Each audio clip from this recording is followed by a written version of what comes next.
हे असं थांब हे असं धर, सगळ्याचं येते. काय वाटते कशी निवडणूक झाली आहे आणि गुलाल उधळण्याची संधी 22 तारखेला मिळणार आहे का?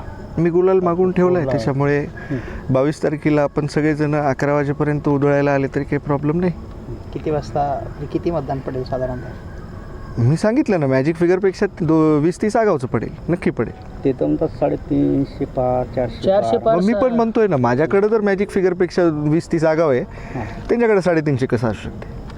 ते कदाचित पाकिस्तानहून आयात करणार असतील मतदान. पाकिस्तानहून कसं? नाही आता 300 जर त्यांच्याकडे आहेत आणि माझ्यापाशी जरी 270 आहेत, तर ह्याचं गणित किती झालं? आगावची मतं कुठून आणली, कुठल्या पक्षाची आता सांगा. तुम्ही सांगतो म्हटलं होतं. नाही आज कुठं सांगतो? नाही, तुमच्याकडे जे गणित होतं ते गणित कुठतं होतं? कोणतं गणित? माझ्याकडलं गणित मी सांगतो ना 22 तारखेला. कशाला आज त्यांना अडचणीत ना? आता मतदान झालं तर विषय नाही ना सांगायला. नाही आज नाही सांगणार आहे, 22 तारखेला नक्की सांगतो आपल्याला. निश्चित आहे तुमचं? माझ्या कॉन्फिडन्सवरून तुम्हाला काही शंका वाटते का? बरं, आता काल जे तुमच्या आष्टीकर साहेबांच्या बद्दल चतुर म्हणून ट्विट केली. नाही ठीक आहे, चतुर तर मी आहे, त्याच्याशिवाय राजकारणी कसं म्हणून झालो असतो नाही का? आणि सुषमाताईंनी माझ्याबद्दल काहीतरी लिहिणं हे म्हणजे जरा अतिशयोक्ती झाले. कारण मी आजपर्यंत आत्ताही 1 तासाभराखाली मिलिंद नार्वेकर साहेबांना बोललेलो.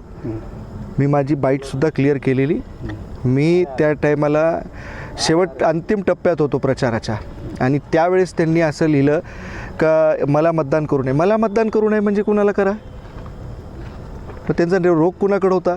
आणि ह्या ताई कधीतरी असंच काहीतरी बोलतात म्हणूनच हे लोक कदाचित नाराज झाले असावे, आणि बाकी काही याला काही हे कारण नाही आहे. माझं उद्धव साहेबांसोबतही बोलणं झालं आहे, माझं नार्वेकर साहेबांसोबतही बोलणं झालं आहे. मला काँग्रेसनी अधिकृतरित्या व्हीप बजावून मला मतदान करायला सांगितलं आहे. मी माझी भूमिका फार स्पष्ट केली होती की मी आघाडीसोबत आहे, होतो, राहणार आहे. त्याच्यामुळे कुणालाही आता त्या ताईंना काय गडबड होती आणि कसली त्यांना माझ्याबद्दल आकस होता, देव जाणे. त्यांनी बोलायला पाहिजेत होतं खासदार साहेबांवर, पण विनाकारण मला त्यामध्ये भरडायचं कारण नव्हतं. कुठेतरी अतिशयोक्ती होती. कारण मागोमाग पाहिलं तर गजाभाऊ कीर्तीकर हे शिंदे गटात आहेत आणि अमोल भैया कीर्तीकर हे आज ठाकरे साहेबांसोबत आहेत. मग ते स्वीकार्य होऊ शकतात, तर कृष्णा पाटील का बरं नाही? अजय तुम्ही उद्धव साहेबांसोबत काही शंका आहे? मी उमेदवार आहे आघाडीचा. राहणार पण आहेत. मग उद्धव काय तुम्ही पण भविष्यात प्रवेश करणार आहे का? नाही, हे असे जर तोंड सुख घेत असतील तर मलाही कुठंतरी काल हर्ट झालेलं ह्या ताईंनी असं सगळं बोलल्याच्या नंतर. माझ्या आईचं ज्या वेळेला निधन झालं त्या गोष्टीचा ह्या लोकांनी बाजार मांडला. मला त्या गोष्टीची खंत वाटली. म्हणजे माझे वडील काय करतील हे काय, माझा अजून माझ्या वडिलांसोबत कॉन्टॅक्ट झालेला नाही. मी आघाडीचा उमेदवार म्हणून मी माझ्या प्रामाणिकपणे प्रयत्न करत होतो, सगळ्यांपर्यंत पोचत होतो. नांदेड हा जिल्हा काही सोपा नाही आहे, छोटा नाही आहे. क्षेत्रफळाच्या बाबतीतही खूप मोठा जिल्हा आहे. मतदारांपर्यंत पोचणे, त्यांच्याशी वार्तालाप करणे, त्यांच्यासोबत भेटीगाठी घेणे हे काय माझ्यासाठी आटापिटा सोपा नव्हता. तो करत असताना हे असे कोणीतरी काहीतरी आमच्याबद्दल लिहितात. बरं, अजूनही मला नाही वाटत की ते काय गट स्थापन झाला आहे का, कोणी काय केलं आहे का, काय केलं आहे. आज फक्त बैठकीला ते लोक हजर नव्हते. म्हणजे मीही अजूनही तितकाच अज्ञानी आहे जितकं सगळे लोक आहेत. कारण मलाही अजून वाटत नाही का साहेबांनी असा काही निर्णय घेतला असावा, आणि असलाच तरी मी आघाडीसोबत आहे म्हणून सांगितले, माझी भूमिका स्पष्ट केली आहे. दुःखाचा कोणी बाजार केला तुमच्या? नेमकं काय, कोणाबद्दल बोलताय तुम्ही? कशाचा दुःखाचा बाजार नेमका कोणी केला? नाही, मला माहीत नाही. हे आपल्या चॅनलच्याच माध्यमातून आलं की साहेबांना कोणीतरी सांत्वन नाही केलं वगैरे. मला नाही वाटत असं एवढं बालिशपणा कोणी करेल, किंवा कोणी सांत्वन किंवा कोणी वाढदिवसाच्या शुभेच्छा वगैरे दिल्या नाही म्हणून असं कोणीतरी करेल. एवढे बालिश कोणीच नाही आहेत. त्यामुळे ह्या सगळ्या गोष्टीचा अफवा आहेत. आणि मी विनंती करणार आहे आपल्या मीडियाच्या माध्यमातून, माझ्या वारलेल्या आईच्याबद्दल चुकूनही कुणीही बाजार करायचा नाही. हे कुठंतरी राजकीय नेत्यांना हे शोभण्यासारखी गोष्ट नाही. कुणाच्या तरी पर्सनल आयुष्यावर जाऊन असं काहीतरी बोलणे आणि कुणाच्या तरी दुःखद प्रसंगावर असं काहीतरी बोलणे हे कुठंतरी फार चुकीचं आहे. त्या दुःखातून आमचा परिवार आजही सावरलेला नाही आहे, आणि त्या जखमेवर जर कोणी मीठ चोळत असेल तर हे फार चुकीची गोष्ट आहे. मी स्पष्ट शब्दामध्ये या गोष्टीचा निषेध करतो. हे असं आष्टीकर साहेब म्हणलेत का कुठं मीडियावर अगोदर? नाही. या तुम्हाला कधी काही रेकॉर्डमध्ये आहे का आपल्या? मग ही गोष्ट आलीच कुठून? आणि ती आष्टीकर साहेब म्हणजे माझी आई आहे ती, जे कोणी आमच्या घरचं जे व्यक्ती वारलं आहे ना, ती माझी आई आहे.